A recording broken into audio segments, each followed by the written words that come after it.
stone gray, all-wheel drive, and a cabin that just got completely redesigned for the first time in over 2 decades. This right here might be the biggest shakeup a Class B builder has pulled off in years, and I got to see it before almost anyone else in the country. What's up, everybody? Richard Tryon here, California Autos. Today we're looking at the 2027 Midwest Patriot MD3, and I mean looking at it in the most literal sense because this thing just dropped. Brand new cabinetry, a totally reworked power system, and a drivetrain change that actually matters. Let's get into it. Quick bit of context before we dive in, because if you're new to the Class B world, this'll matter. Midwest Automotive Designs has built its whole reputation on interior fit and finish, the cabinetry, the woodwork, the little details other builders skip. And for 2027, they redid that cabinetry from scratch. That's the first time they've touched it in over 25 years. That is not a small update. That's a company betting its whole identity on a new look. They also simplified the lineup. The old Passage trim is gone, folded into the Patriot name. So now the Patriot badge covers the whole flagship range, and this specific configuration, the MD3, is the one that took home Class B of the Year honors across multiple industry outlets last year. So what you're looking at is the award-winning floor plan refined even further. Let's start outside. And before anything else, let's address the elephant in the room. This whole build sits on a Mercedes chassis. Midwest doesn't manufacture the base vehicle themselves. They take a Mercedes Sprinter platform and build this entire luxury interior and overland package on top of it. That's actually the norm across almost the whole Class B industry here in the US. But it matters because Mercedes' engineering, the drivetrain, the safety systems, the ride quality, is baked into the foundation of this van before Midwest ever touches it. This color is stone gray. It's been in the lineup a couple years now, but it still looks incredible in direct sun, especially against the black overland accents. This is riding on all-terrain rubber. There's a noticeable front lift, and Midwest added their overland package here. Tube steps, a roof rack, off-road lighting. Basically, if you've ever looked at a G-Wagon and thought, I want that energy but I want to sleep in it, this is the answer. And everything's painted body color, not just cladding. That alone gives it a much more premium look than the average camper van you'll see on a US dealer lot. Back here, a 5,000-pound rear hitch, a smart plug setup, and an exhaust vent for the new water heating system, which we'll get to in a second.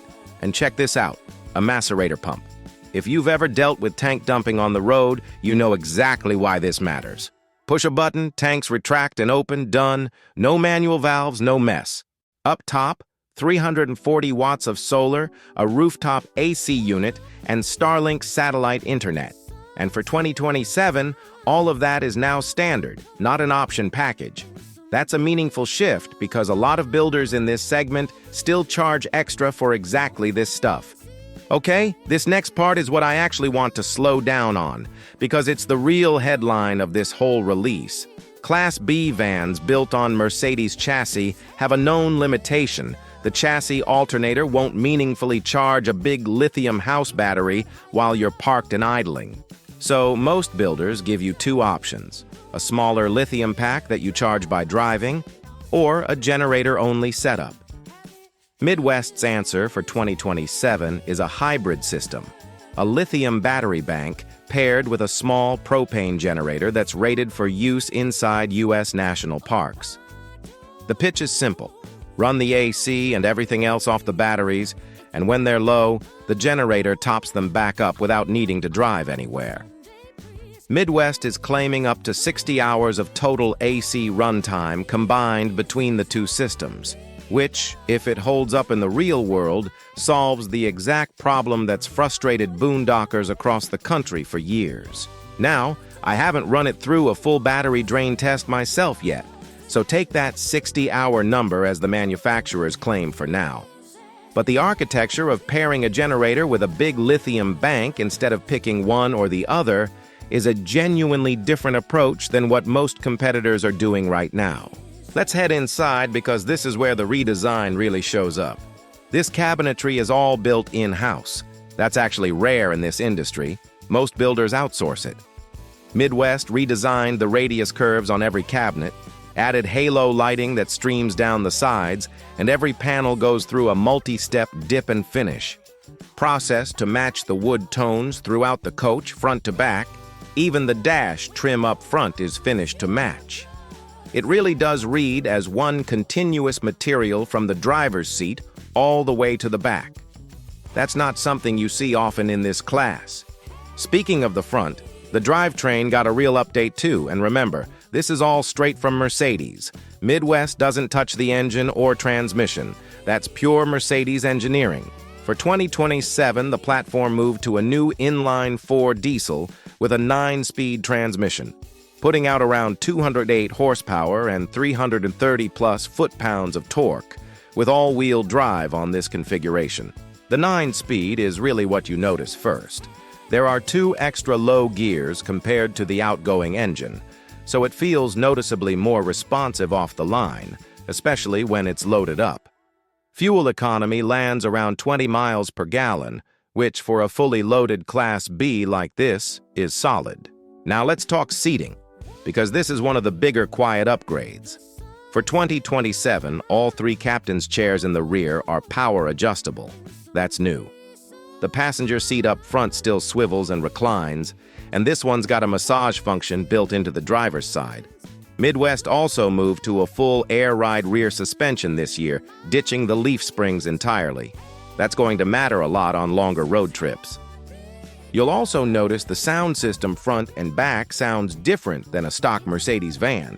That's because Midwest swapped in Alpine components up front to match what they've always run in the rear and bumped up the rear woofer size this year too. The whole cabin sounds a lot fuller than it used to. Kitchen's got dovetailed drawers throughout, soft close everything, a dual induction cooktop, and a 7.3 cubic foot fridge. That's a big fridge for this class. Bath is a wet bath, which is standard for a van this size, but Midwest added waterfall glass detailing and upgraded hardware for 2027. Quick fair warning, if you're taller, you will duck a little getting in there. That's just the nature of a wet bath in a 24-foot van. Not a Midwest thing, that's just physics. So let's talk numbers, because I know that's what half of you scrolled down for. MSRP on this configuration lands right around $260,000. Now, that's sticker.